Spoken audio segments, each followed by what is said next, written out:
Elisabeth II est décédée ce 8 septembre 2022 dans son château écossais de Balmoral à l'âge de 96 ans. La disparition de Sa Majesté plonge le monde dans un deuil historique, à l'image des membres de sa famille royale. En première ligne, son fils aîné, Charles. Héritier du trône, il est désormais appelé Charles III, devenant roi à l'âge de 73 ans. S'il s'est rapidement exprimé publiquement sur la disparition de sa mère, évoquant un moment de grande tristesse, ce vendredi 9 septembre, le père de William et Harry est apparu pour la première fois. Des images de lui, dignes mais touchées, ont été dévoilées.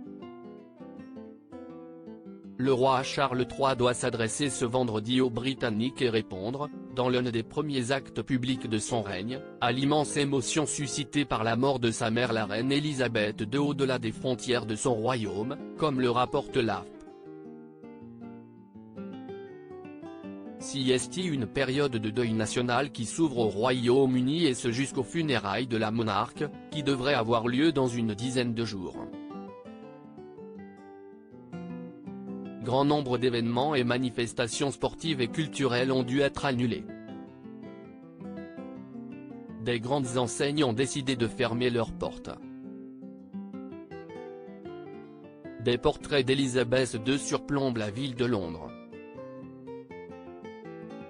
Son épouse Camilla elle aussi ébranlée, après la nuit à Balmoral à 73 ans, le nouveau roi Charles III succède à Elisabeth II mais avec une popularité bien moins grande, et hérite d'un royaume frappé par une crise économique majeure.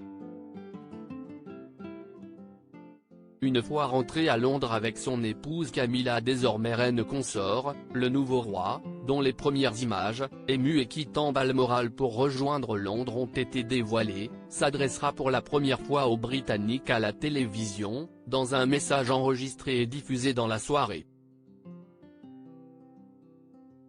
Il sera proclamé roi demain, samedi 10 septembre, à 10 h, heure locale, soit à 11 h en France, au palais de St James. Camilla Parker Bowles semblait elle aussi très émue, après cette nuit passée dans le domaine écossais de la monarque.